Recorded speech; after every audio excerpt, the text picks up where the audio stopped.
तो चलिए देखते हैं आधुनिक काल की परिस्थितियां और आधुनिक काल का सामान्य परिचय भी हम थोड़ा सा देख लेंगे क्या है।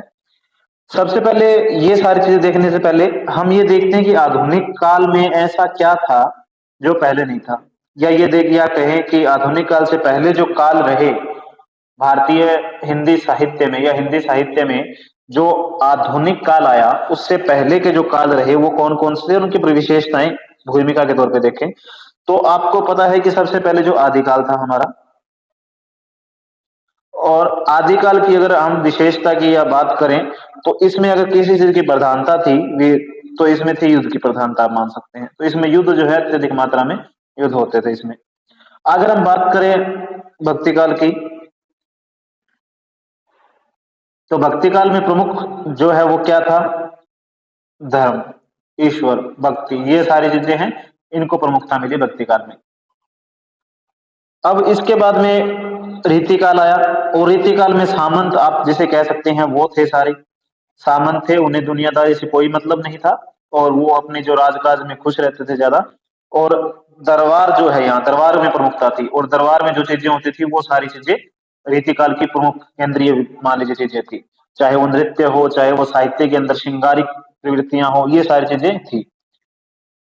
लेकिन रीतिकाल जिस समय था उस समय आप ये मान सकते हैं कि अंग्रेजों का जो आप भारत पर आक्रमण कहें, या अंग्रेज जो है भारत में आरंभ हो चुके थे, आ गए थे, आने आरंभ हो चुके थे, आप मान सकते हैं।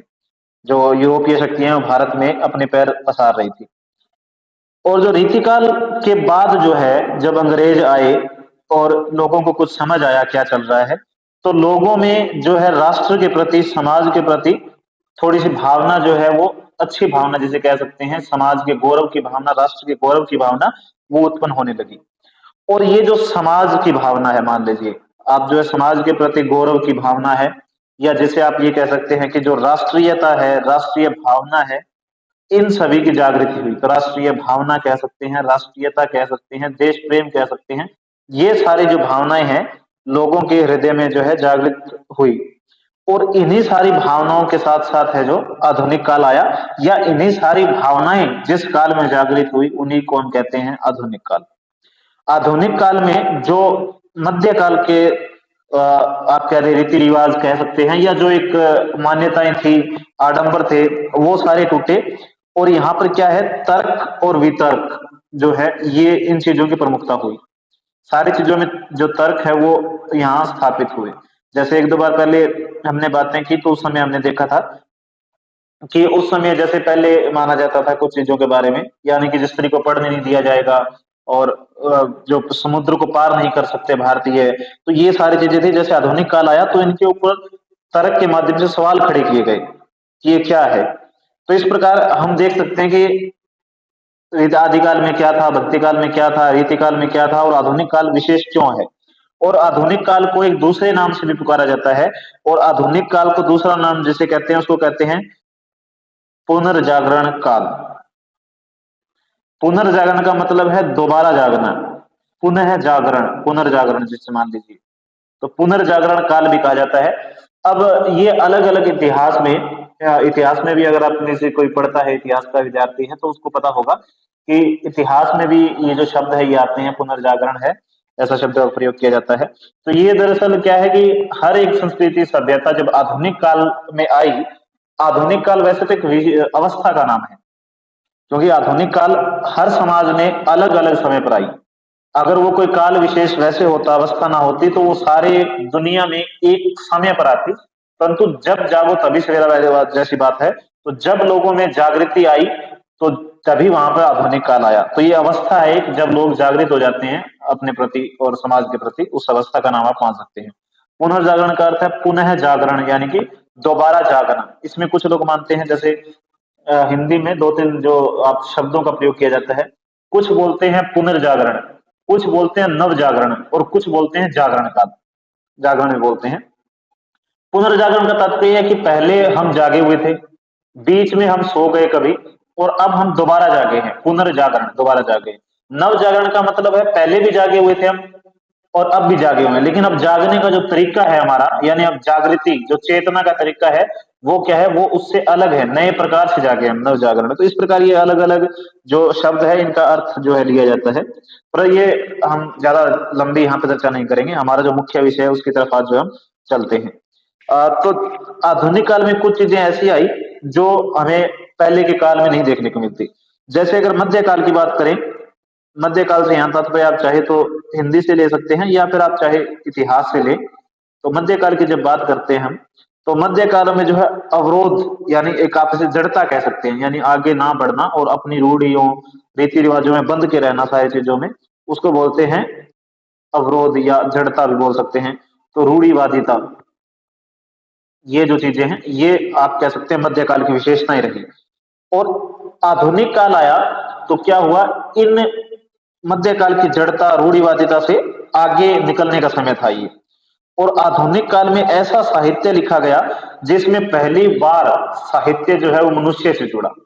अगर आप मध्यकाल में बात करोगे, जो साहित्य लिखा गया वो आम जनता या आम समाज जो है, आम समाज जो है, आम मनुष्य है, उससे उस साहित्य का कोई जो है मान लीजिए संपर्क नहीं था, उसमें उस समाज के लेकर कोई विशेष चर्चा नहीं थी।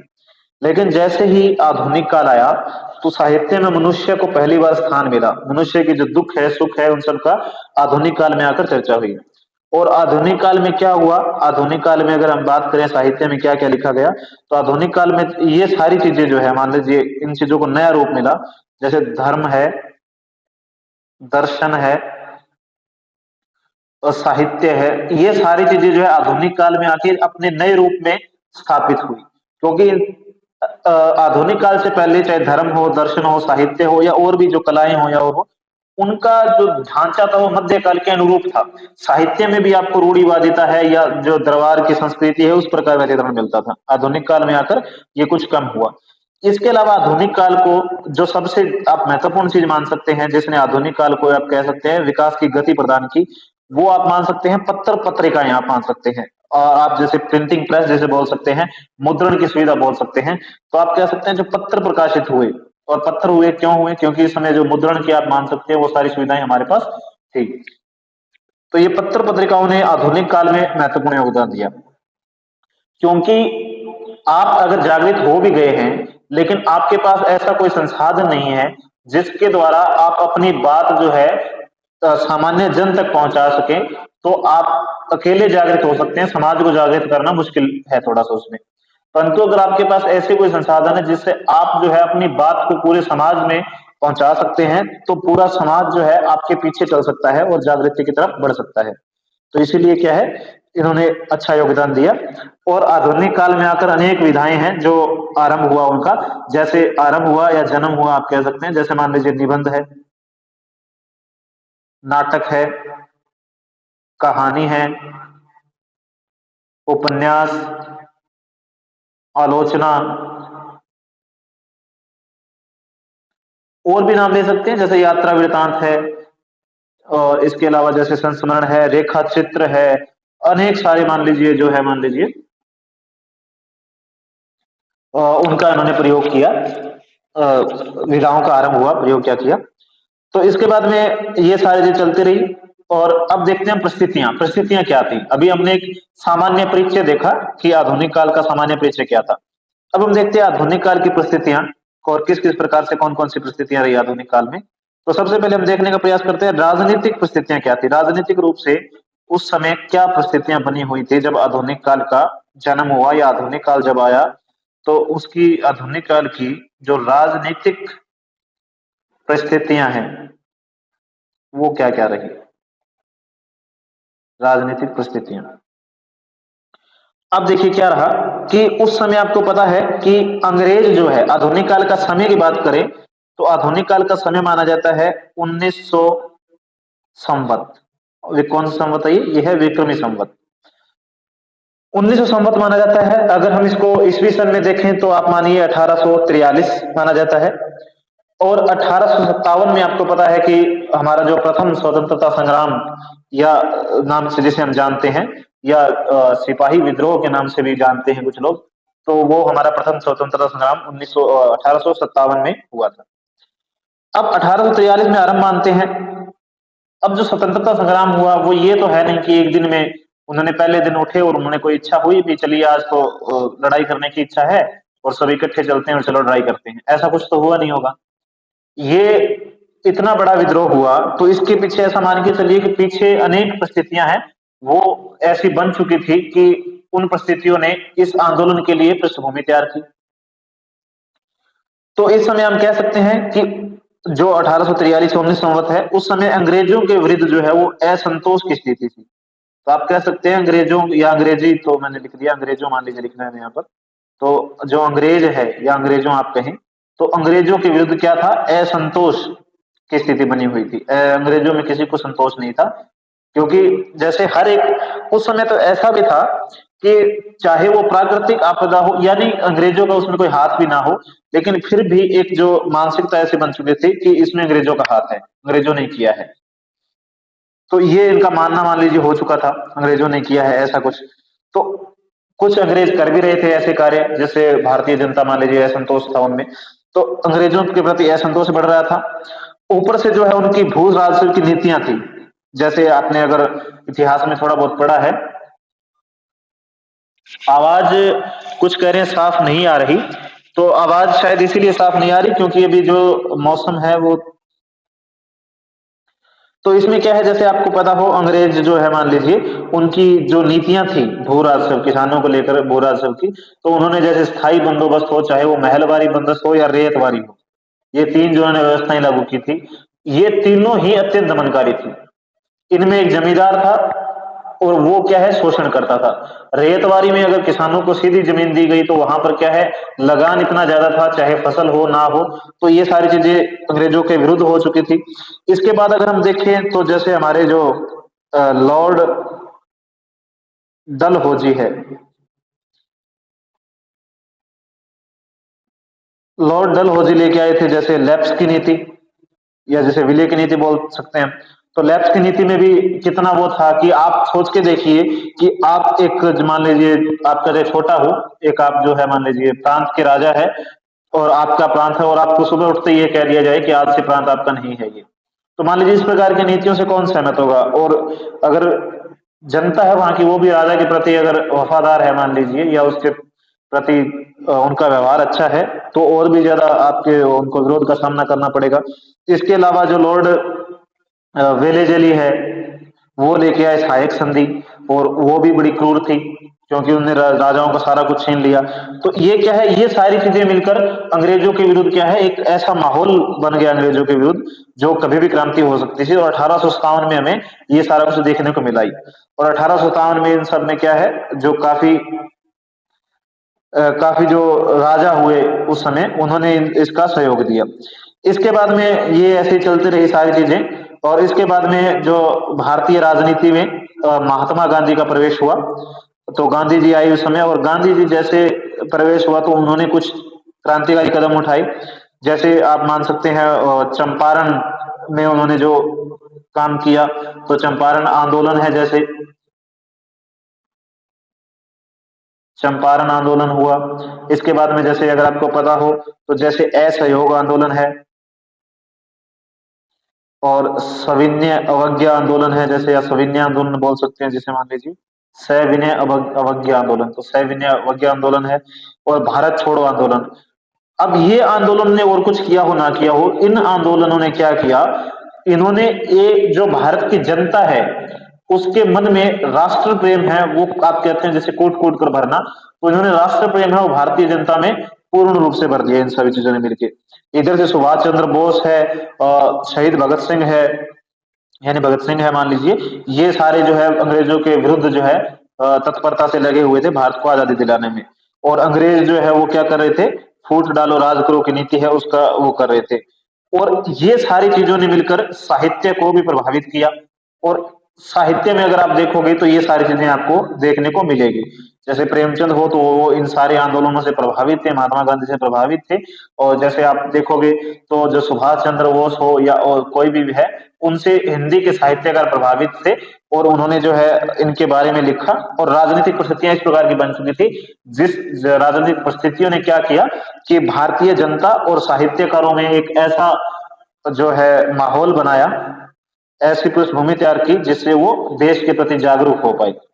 तो ये हमारी उस समय की जो है वो राजनीतिक परिस्थितियां रही, राजनीति में ऐसा माहौल जो उस समय चल रहा था।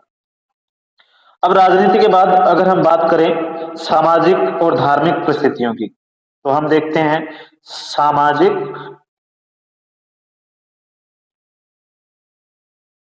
और धार्मिक परिस्थितियां।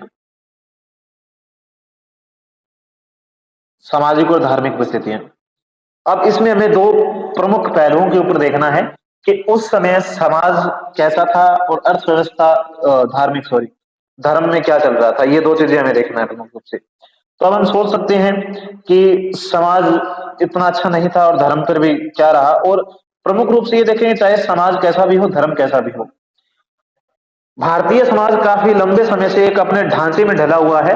अगर वो ढांचा अपने आप में अच्छा है या बुरा है वो एक अलग बात है, लेकिन एक ढांचा था और जिसे काफी लोग स्वीकार कर चुके थे। उनमें मानसिकता ऐसी बन चुकी थी कि वो ढांचा चाहे उनका शोषण करे, परंतु वो उस ढांचे में ढल चुके थे और उस ढांचे को अगर कोई नुकसान पहुंचाना चाहे तो उन्हें इतना अच्छा नहीं लगता था। तो अब उस समय क्या हुआ कि अंग्रेजों की नीतियां ऐसी थी जिससे समाज पर और धर्म के ऊपर काफी प्रभाव पड़ा, और साहित्यकारों ने जो है इसके ऊपर जो है लिखा भी। इधर से जो है क्या हुआ, आगे जो ईसाई थे, मान लीजिए जो अंग्रेज आए वो ईसाई थे, उन्होंने अपने धर्म के प्रचार के लिए क्या किया कि जो हमारा भारतीय धर्म है, तो भारतीय धर्म है उसकी क्या की खिल्ली उड़ाई, आप कहते हैं मजाक उड़ा दिया मान लीजिए। तो इन्होंने क्या किया कि भारतीय धर्म को, भारतीय समाज को नीचा दिखाया और ईसाई धर्म को जो है महान दिखाते हुए भारतीय धर्म जो है उसका मजाक उड़ाया और उसको जो है आप कह सकते हैं गलत साबित करने की कोशिश की, नीचा दिखाने का प्रयास किया उन्होंने। और जैसे हमारे धर्म में कुछ बुराइयां थी भी, मान लीजिए जैसे सती प्रथा हो, चाहे वो पशु बलि हो, या और भी बहुत सारी बाल विवाह हो, तो ये सारी चीजें काफी चीजें थी जो गलत प्रथाएं और रिवाज रीति रिवाज जो थे, तो ये धर्म से जुड़े हुए मुद्दे थे और समाज से जुड़े हुए, इन सब को उन्होंने मजाक बनाया जो मान लीजिए भारतीयों को ठीक ना लगा हो। और उन्होंने क्या किया, भारतीयों को लालच भी दिया। ईसाइयों ने क्या किया, भारतीयों को लालच दिया कि वो ईसाई धर्म जो है वो अपनाए, और उनको जो है मान लीजिए वो चाहे कुछ माफिया, जैसे मान लीजिए राजस्व में हो या अनेक प्रकार के करों से छूट हो, वो उनको देने का वादा किया ताकि वो ईसाई धर्म अपना लें। ईसाई धर्म अपनाने के लिए उन्हें लालच दिया गया। अब ये तो हुआ मान लीजिए धर्म को लेकर। अब हम संस्कृति या समाज को लेकर सांस्कृतिक जागरण, सांस्कृतिक प्रवृत्तियों या परिस्थितियों की बात करें तो सांस्कृतिक पुनर्जागरण इस समय जो है आरंभ हो चुका था, क्योंकि इस समय जो हमारे भारतीय राजनीति में या भारतीय समाज में जो उस समय कुछ महान व्यक्ति जो हुए, जैसे राजा राम मोहन राय है, राजा राम मोहन राय, इसके अलावा देवेंद्र नाथ ठाकुर है, केशव चंद्र है, केशव चंद्र सेन है, इसके अलावा जैसे ईश्वर चंद्र विद्यासागर है,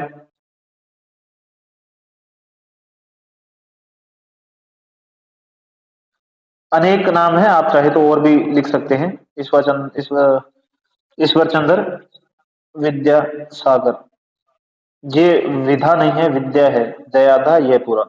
ईश्वर चंद्र विद्यासागर हुए, दयानंद सरस्वती हुए, विवेकानंद हुए, तो इस प्रकार अनेक महापुरुष हुए जिन्होंने क्या किया, भारतीय समाज को सांस्कृतिक रूप से जो है अच्छा करने का, बेहतर बनाने का प्रयास किया।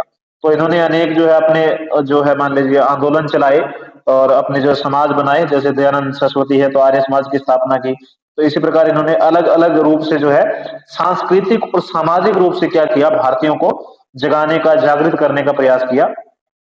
तो इन सभी ने मिलकर क्या किया कि सामाजिक और सांस्कृतिक, सामाजिक प्लस सांस्कृतिक रूप से भारतीयों को जो है जागृत करने का प्रयास किया, आप ये कह सकते हैं। तो इन सभी ने मिलकर ये किया। इसके अलावा जो इन्होंने जो देश में प्रबुद्ध जन ये सारे थे, राजा राम मोहन राय हो या कोई भी हो, तो इन्होंने जो है समाज में जो बुराइयां थी, जैसे मान लीजिए विधवा विवाह को इन्होंने ठीक बताया क्योंकि उसको समाज में मान्यता प्राप्त नहीं थी। इसके अलावा जैसे मान लीजिए बाल विवाह है, और जितने भी हमारी जो कुरीतियां हैं मान लीजिए, सती प्रथा है, इन पे रोक लगाने के लिए कहा। तो इन सबको इन्होंने कहा कि देश की अगर उन्नति करनी है तो इन सबको हमें जो है इस चीज को रोकना होगा और इनके ऊपर काम करना होगा। तो इन सारी चीजों को लेकर जो ब्रह्म समाज है, प्रार्थना समाज है, आर्य समाज है, थियोसॉफिकल सोसाइटी है, रामकृष्ण मिशन है, इन सभी ने मिलकर इसके ऊपर कार्य किया और समाज को जागृत करने का प्रयास किया। और इसके अलावा अंग्रेजों ने भी क्या किया था इस समय कि हमारी जो अनेक धार्मिक प्रथाएं थी, रूढ़ियां थी, उनको जो है अवैध घोषित कर दिया था कि ये चीज नहीं चलेगी, तो अवैध घोषित कर दिया। आरंभ में वो चाहते थे, जब अंग्रेज भारत में आए तो आरंभ में उनका उद्देश्य था कि हम जो है भारतीयों को सभ्य बनाएं और इनको जो है इनमें परिवर्तन करके और कुछ इनका ठीक किया जाए। जो कुछ हमें कमियां थी उनको ठीक करने की कोशिश की, परंतु जब 1852 की क्रांति हुई तो उसके बाद में उन्होंने पाया कि अगर हम इनके धार्मिक चीजों में छेड़छाड़ करेंगे तो ठीक नहीं होगा, इसीलिए उन्होंने बाद में ये सारी चीजें बंद कर दी।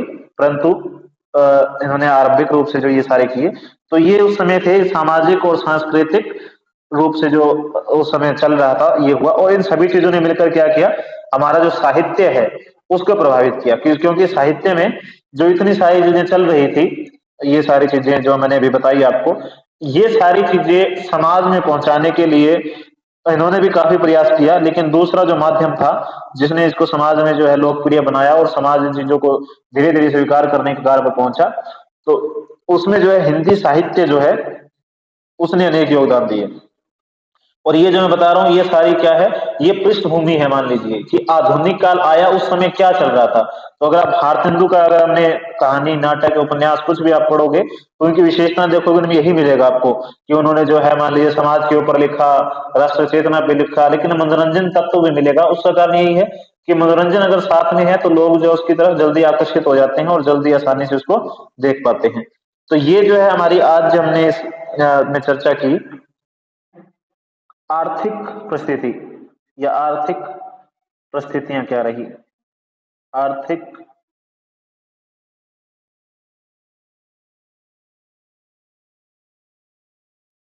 परिस्थितियां।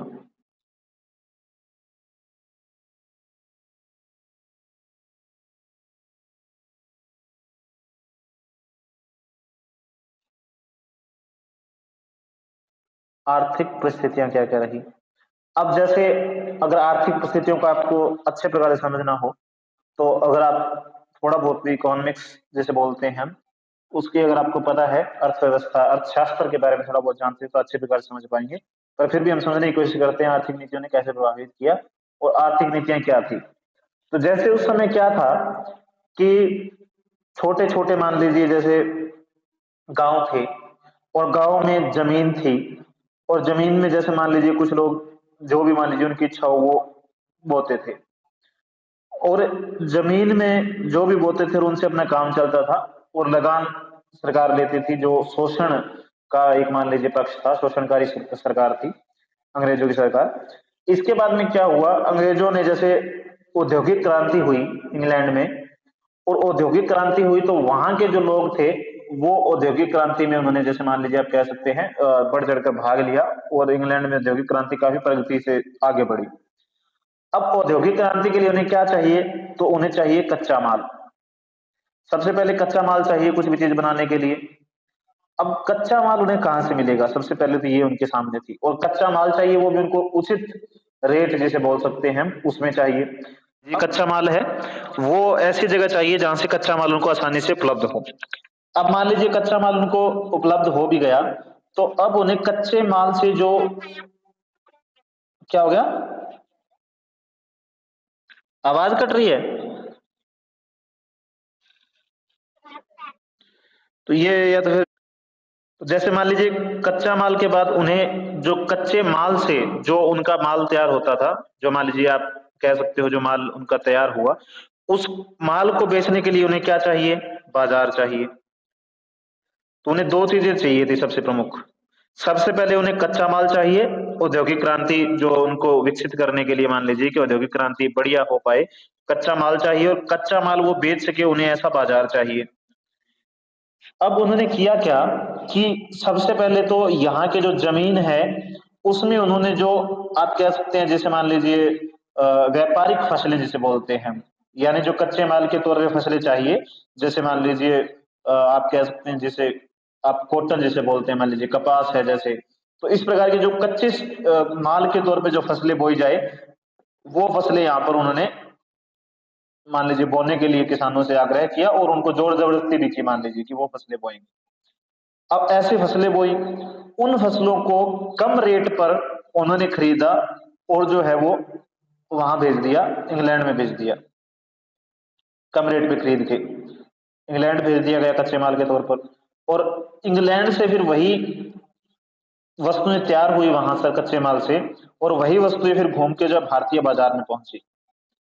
अब यहाँ पर दो सबसे प्रमुख संकट आए मान लीजिए सामने, कि सबसे पहले तो यहाँ के जो छोटे छोटे व्यापारी थे, जो मान लीजिए कुछ भी उद्योग लगाकर अपना काम चलाते थे, छोटा मोटा जो भी, तो उनके उद्योग जो नष्ट हो गए, क्योंकि वहां जो है मान लीजिए जिसे आप कह सकते हैं मशीनरी, जिसे आप बोल सकते हैं अच्छी थी, उद्योग अच्छे थे, और वहां पर कोई भी चीज है, यहाँ पर अगर किसी चीज को बनाने के लिए अगर मान के चलिए 500 रुपए खर्च हो रहे हैं, तो वहां उसी चीज को बनाने के लिए 200 रुपए खर्च हो रहे थे। तो यहाँ पर वो चीज थोड़ी सस्ती भी मिल रही थी, तो इसीलिए लोगों ने कुछ खरीदी भी। दूसरा, अगर किसी व्यापारी को कच्चा माल नहीं मिलेगा यहाँ भारत में, तो वो उससे माल कैसे बनाएगा, अब बाजार में कैसे स्थापित करेगा। तो सबसे पहले उन्हें कच्चा माल है वो अपने कब्जे में लिया, फिर बाजार को तौर पे जो है भारत को देखा, और यहाँ पर महंगे दामों में आप कह सकते हैं जो उन चीजों को जो वहां बनती थी उनको बेचा यहाँ पर। सबसे पहले तो ये चीज यहाँ पर हुई। उसके बाद में क्या हुआ, जैसे मान लीजिए मैंने कहा कि भारतीय किसान हुआ, मजदूर, व्यापारी, कारीगर ये शोषण के शिकार थे, क्योंकि जो रेल चलाई मान लीजिए उन्होंने उन्होंने थोड़े से समय में, आप मान सकते हैं लगभग भारत के अंदर मुख्य मुख्य जगह पर रेल का विकास कर दिया। अब रेल क्या करती थी कि वहां से जहां भी कितनी भी दूर भारत के कोई भी कोने में अगर कच्चा माल है, तो किसी भी कोने से कच्चा माल उठा लिया वहां से, और वो सारा जो है मान लीजिए जो आप जैसे मान लीजिए आज बोलते हो पोर्ट बोलते हो, मान लीजिए बंदरगाह, तो वो रेल बंदरगाह पर जाती थी कच्चा माल लेकर। यहाँ से कच्चा माल लेकर बंदरगाह पहुंची, बंदरगाह से वो सारा माल जहाज, जो पानी में चलने वाले जहाज है उनके माध्यम से इंग्लैंड, वही फिर मान लीजिए माल तैयार होकर आता था बंदरगाह पर, वहां से रेल में दोबारा जहां से कच्चा माल लिया और जो बाजार भारत में दूर दूर थे वहां पर वो तैयार माल पहुंचता था। तो इस प्रकार भारतीय बाजार और भारतीय व्यापारी, कारीगर जितने भी थे वो सब खत्म हो गए। और इसीलिए जो मान लीजिए महात्मा गांधी हुए, बाल गंगाधर तिलक हुए, और वे इन्होंने जो जैसे हम बोलते हैं स्वदेशी आंदोलन, वो इसीलिए चलाया था, क्योंकि इन्होंने जो स्वदेशी जितने भी मान लीजिए चीजें थी वो खत्म हो चुकी थी लगभग, और इसीलिए जो खादी का प्रचार किया ताकि वहां के उद्योगों में कुछ कमी आए और अंग्रेज जो हमारी बात मान सके। इसके अलावा भारत में जो आर्थिक इकाई मान सकते हैं वो थी गांव। भारत के गांव एक निश्चित ढांचे में ढले हुए गांव थे। शहर में कुछ भी होता रहे, गांव में इतना प्रभाव नहीं पड़ता था।